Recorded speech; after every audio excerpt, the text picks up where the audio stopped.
Simple pendulum के बाद हमारी जो नेक्स्ट सिंपल हार्मोनिक एग्जांपल है सिंपल हार्मोनिक मोशन की, वो है हमारे पास मैस स्प्रिंग सिस्टम।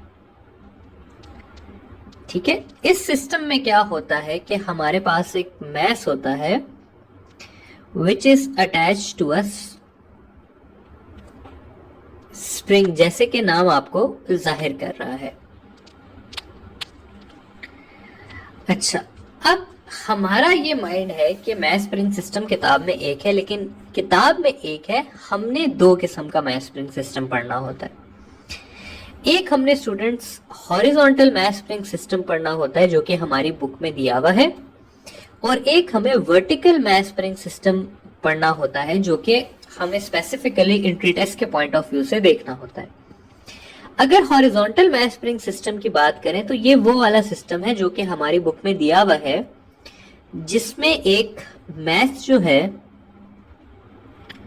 वो फ्रिक्शन लेस सरफेस पे मूव कर रहा होता है टू एंड फ्रो। और वर्टिकल मैस स्प्रिंग सिस्टम में क्या होता है कि एक स्प्रिंग के साथ एक बॉल वर्टिकली हैंग हुई हुई होती है। ठीक है, तो एक मैस स्प्रिंग के साथ फर्म सपोर्ट से हैंग हुआ है। तो ये डिफरेंस है between horizontal and vertical mass spring system, और अभी हम इन दोनों को बारी बारी देख लेंगे। ठीक है, सबसे पहले हम आते हैं हॉरिजॉन्टल मैस स्प्रिंग सिस्टम पे अपने। तो हॉरिजॉन्टल मैस स्प्रिंग सिस्टम को देख लेते हैं सबसे पहले।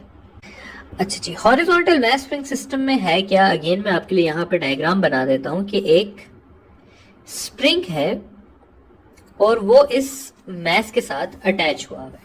ठीक है, तो मैं कह देता हूं ये मैस है और ये हमारे पास स्प्रिंग है। सबसे पहले हमें इसमें जो चीज देखनी है वो हमें देखनी है जी कि इसके मूव करने के लिए हमें कितनी फोर्स अप्लाई करनी पड़ती है। तो मैं लिख देता हूं अप्लाइड फोर्स, यानी कि अगर मैं इसे यहां पर लेके आऊंगा तो मैं इसके ऊपर कोई ना कोई फोर्स लगाऊंगा, तो वो उसको मैं फोर्स ए या मैं फोर्स अप्लाइड के नाम से लिख देता हूं।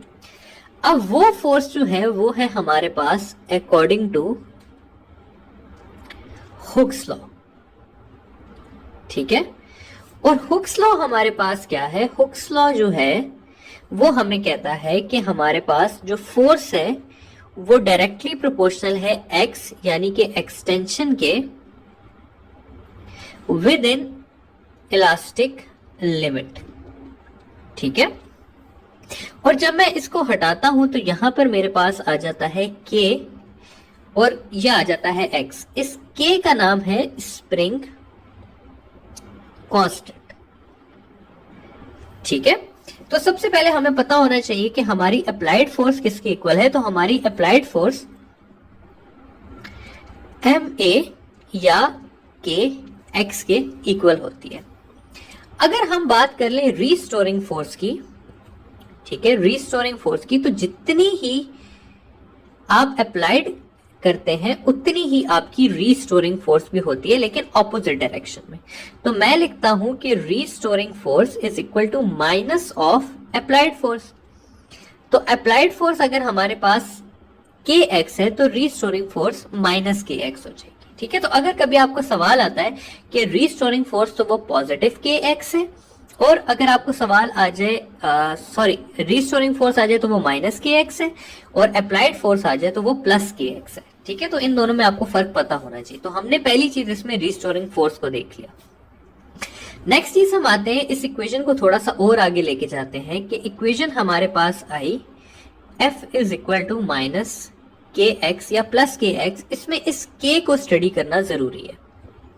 तो के को मैंने जैसे कि आपको बताया था कि के कहलाता है हमारे पास स्प्रिंग कांस्टेंट। ठीक है, जिसको हम के से लिखते हैं।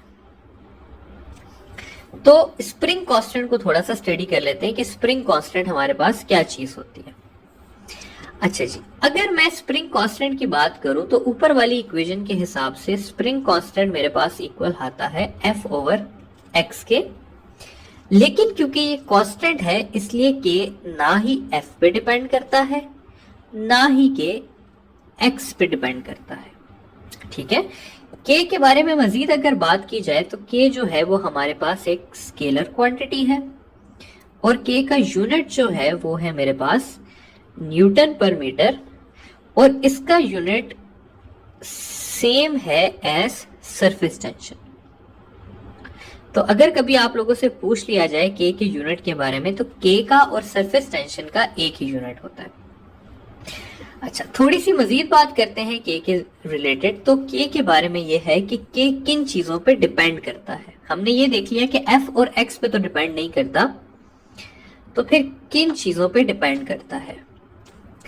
के हमारे पास स्टूडेंट्स डिपेंड करता है सबसे मेन लेंथ पे, जिसको हम पढ़ेंगे भी अभी। तो लेंथ के नीचे मैं एक अंडरलाइन लगा देता हूं। सेकेंडली टेम्परेचर पे, और टेम्परेचर पे क्यों? क्योंकि टेम्परेचर ज्यादा करने से लेंथ ज्यादा होती है, ठीक है। थर्ड जिस पे ये डिपेंड करता है वो है हमारे पास मटेरियल,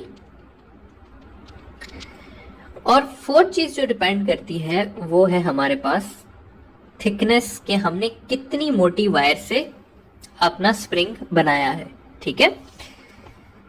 अच्छा जी, तो इन फैक्टर्स पे हमारे पास जो स्प्रिंग कांस्टेंट है वो डिपेंड करता है। स्प्रिंग कांस्टेंट के बारे में आप लोगों को स्टूडेंट्स एक और बात बता दूं कि स्प्रिंग कांस्टेंट जितना ज्यादा होता है हम कहते हैं स्प्रिंग उतना स्टिफ है, ठीक है। तो अगर आपको कहा हो कि स्टिफनेस ज्यादा है तो इसका मतलब है कि आपका के की वैल्यू क्या है? ज्यादा है, ठीक है। और अगर आपको कहा हो कि स्लिंगी है स्प्रिंग, तो स्लिंगी जितनी ज्यादा होगी के की वैल्यू आपकी उतनी कम होगी। तो इन दोनों टर्म्स का भी आपको केस रिलेशन में पता होना चाहिए।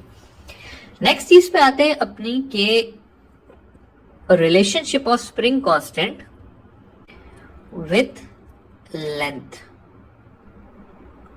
ठीक है। ये बहुत एक इंपॉर्टेंट चीज है, इसको हम आगे देखेंगे भी कि क्यों मैं आपको कह रहा हूं कि ये चीज इंपॉर्टेंट है। तो लेंथ और के का ये रिलेशन है स्टूडेंट्स कि के आपका इनवर्सली प्रोपोर्शनल है लेंथ के, ठीक है। यानी कि अगर आप लेंथ को इंक्रीज करेंगे तो के जो है वो आपका डिक्रीज करेगा, ठीक है। और के और लेंथ का रेशियो जो बनता है वो हमारे पास बनता है K1 over K2 is equal to L2 over L1। तो अगर आपको मैं सवाल दे दूं इस तरह से कि two springs made of same material are having lengths in ratio of 2:5, what is the ratio of spring constants, ठीक है। तो स्प्रिंग कांस्टेंट्स के लिए आपका क्या पड़ा है कि K1 over K2 is equal to L2 over L1। तो हमें दिया हुआ है L1 ओवर L2 2/5 है, तो K1 ओवर K2 हमारे पास हो जाएगा 5/2, ठीक है। तो इसका आंसर होगा 5/2। नेक्स्ट चीज हम जरा केस रिलेटेड देख लेते हैं, और वो है हमारे पास कॉम्बिनेशन ऑफ स्प्रिंग्स, ठीक है। तो स्प्रिंग कॉम्बिनेशन को जरा सा देख लेते हैं। अच्छा जी, स्प्रिंग को अटैच करने के लिए स्टूडेंट्स हमारे पास दो मेथड्स होते हैं, ठीक है। एक होता है हमारे पास सीरीज मेथड और एक होता है हमारे पास पैरेलल मेथड। दोनों को स्टडी कर लेते हैं थोड़ा सा। सीरीज मेथड में स्टूडेंट क्या होता है कि हमने एक दो स्प्रिंग्स को आपस में कनेक्ट किया होता है ऐसे करके, जैसे ये फर्स्ट स्प्रिंग हो गया, ये सेकंड स्प्रिंग हो गया, और इसके साथ मैंने मैश अटैच किया होता है। जबकि पैरेलल में स्टूडेंट्स क्या होता है कि मैंने स्प्रिंग्स को आपस में नहीं कनेक्ट किया होता, जबकि मैंने एक मैश को उन दोनों स्प्रिंग्स के साथ कनेक्ट किया होता है, जैसे कि आप ये देख सकते हैं, ठीक है। तो जब मैं सीरीज में कनेक्ट करता हूं तो मेरे पास जो के है वो डिक्रीज होता है, जो नेट के होता है वो डिक्रीज होता है। और जब मैं पैरेलल में करता हूं तो मेरे पास के इंक्रीज होता है, ठीक है। इधर हमारे पास जो नेट के होता है वो इक्वल होता है 1/k net is equal to 1/k1 plus 1/k2 and so on, जितने भी आपने स्प्रिंग अटैच किए। जबकि अगर मैं इसकी बात करूं तो इधर हमारे पास नेट के इक्वल होता है k1 plus k2 and so on. ठीक है, मजीद अगर कहूं मैं तो इसका जो नेट के होता है वो स्मॉलर देन होता है स्मॉलेस्ट के। जबकि अगर मैं इधर बात करूं तो इसका जो नेट होता है वो ग्रेटर होता है देन ग्रेटेस्ट स्प्रिंग कांस्टेंट। ठीक है स्टूडेंट्स, तो अब अगर मैं आप लोगों से एक सवाल पूछता हूं, एक 2 साल पुराने पेपर का सवाल है। सवाल इस तरह से है कि एक कार है, ठीक है, उसके शॉक्स होते हैं इधर।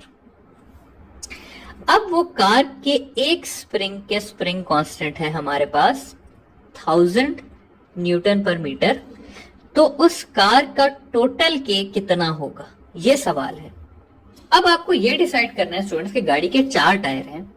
अब वो गाड़ी चारों टायर्स के साथ पैरेलल में अटैच हुई है या वो सीरीज में अटैच हुई है। तो देखिए यहां पर ये बात क्लियर है कि अगर ये गाड़ी है इस तरह से तो 4 स्प्रिंग्स उसके साथ पैरेलल में अटैच हुए हैं, ठीक है, सीरीज में नहीं हुए हुए, तो ये पैरेलल कॉम्बिनेशन है और उसका नेट के हो जाएगा 1000 प्लस 1000 प्लस 1000 प्लस 1000 और ये हो जाएगा मेरे पास 4000 न्यूटन पर मीटर। ठीक है, तो ये आपका एक सवाल हो गया स्प्रिंग कांस्टेंट से रिलेटेड। आगे जब हम जाएंगे और टाइम पीरियड वगैरह पढ़ेंगे तो हम टाइम पीरियड से रिलेटेड काफी सारे और सवाल भी देखेंगे। ठीक है, अब हम आ जाते हैं वापस अपने मैथ स्प्रिंग सिस्टम पे, ये स्प्रिंग कांस्टेंट पढ़ने के बाद, और देख लेते हैं जरा equations for horizontal math spring system.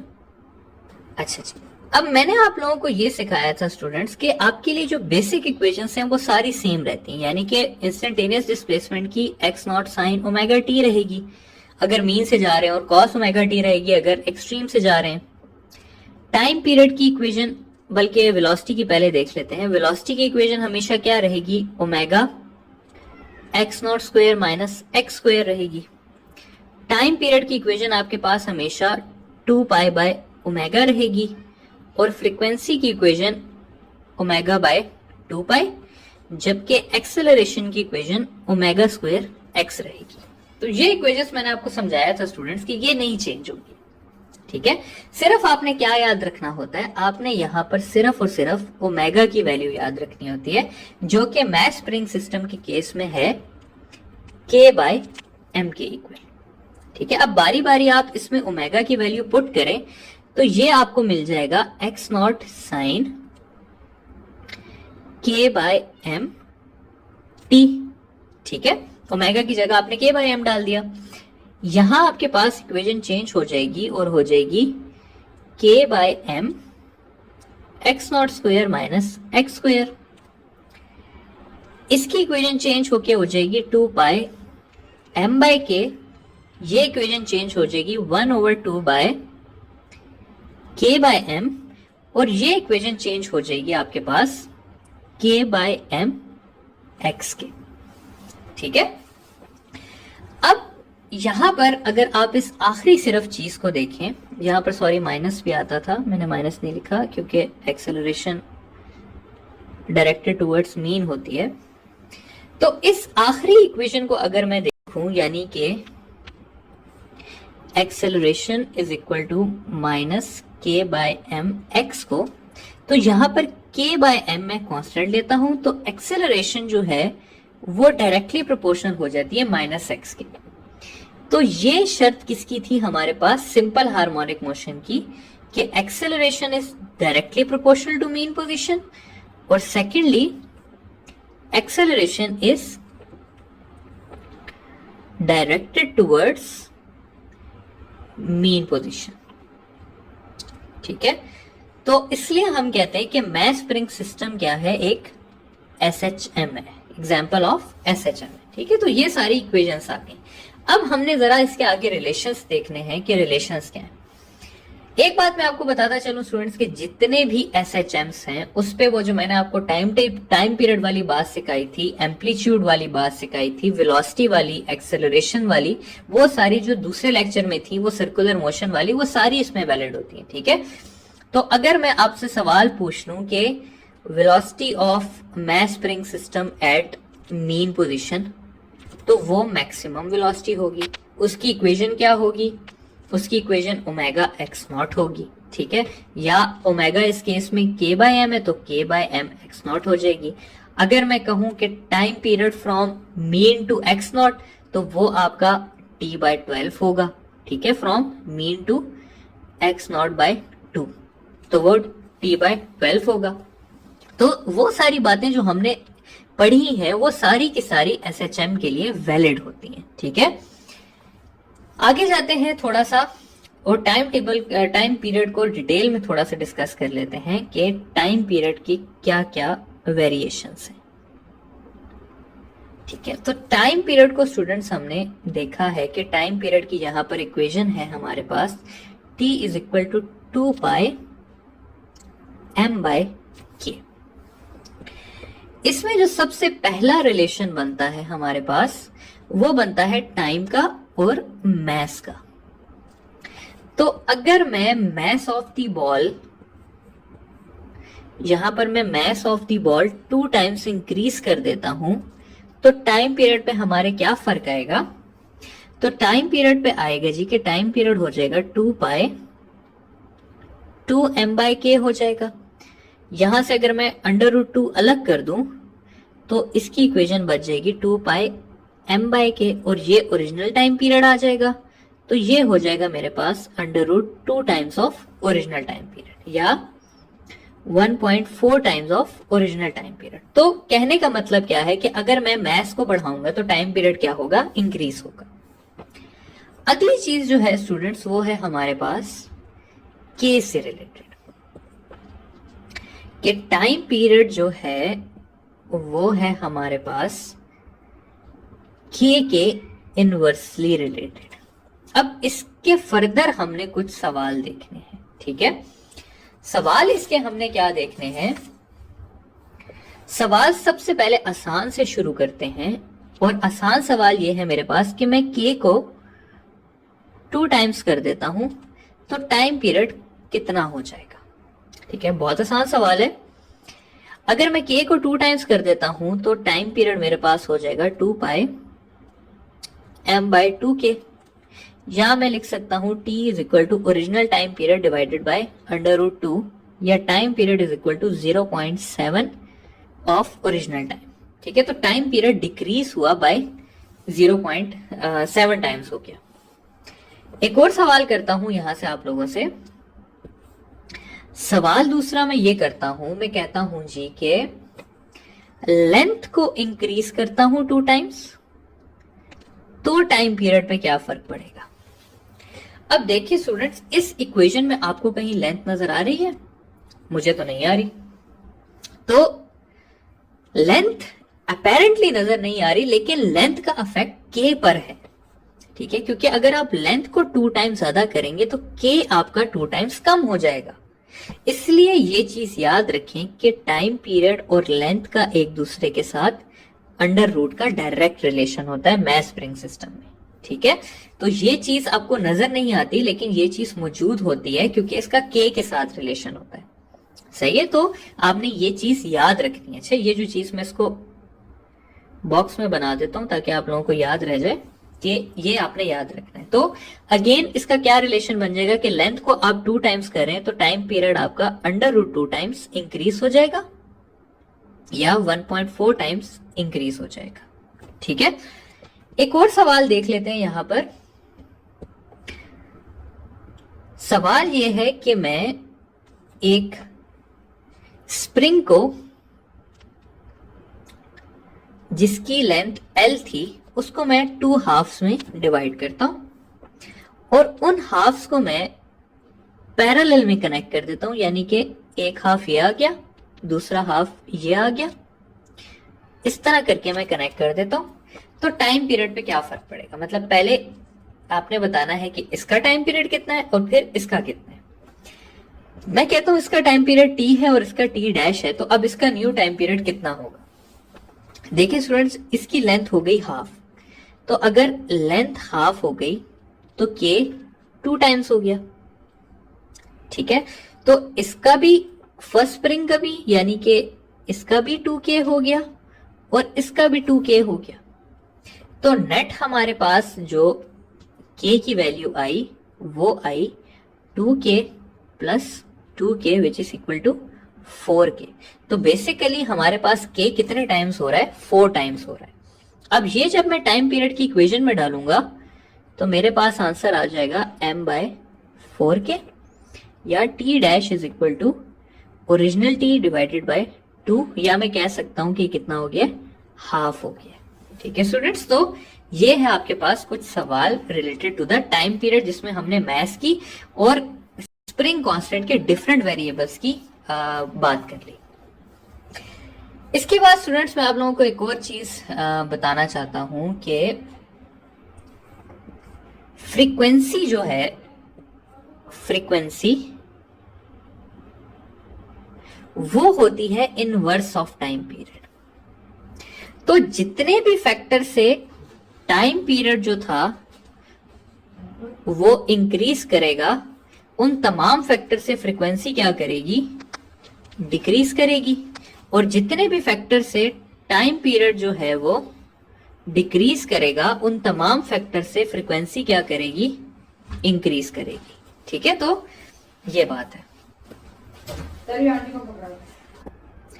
मजीद अगर मैं कहूं कि हम देख लेते हैं इफेक्ट ऑफ एम्पलीट्यूड या effect of gravitational acceleration in horizontal mass spring system, तो इन दोनों का कोई इफेक्ट नहीं होता हॉरिजॉन्टल मास स्प्रिंग सिस्टम में, क्योंकि ये हमारी इक्वेशन में मौजूद ही नहीं होते। हॉरिजॉन्टल मास स्प्रिंग सिस्टम पढ़ने के बाद थोड़ा सा हम डिस्कशन कर लेते हैं वर्टिकल मास स्प्रिंग सिस्टम की। तो वर्टिकल मास स्प्रिंग सिस्टम होता क्या है कि एक फर्म सपोर्ट के साथ इस तरह से हमारे पास एक अटैचमेंट हुई होती है। इसका मास m होगा और इसकी एक्सटेंशन इंपॉर्टेंट होती है कि मैंने इसे कितना एक्सटेंड किया है, और एक्सटेंशन को हम देखते हैं x से।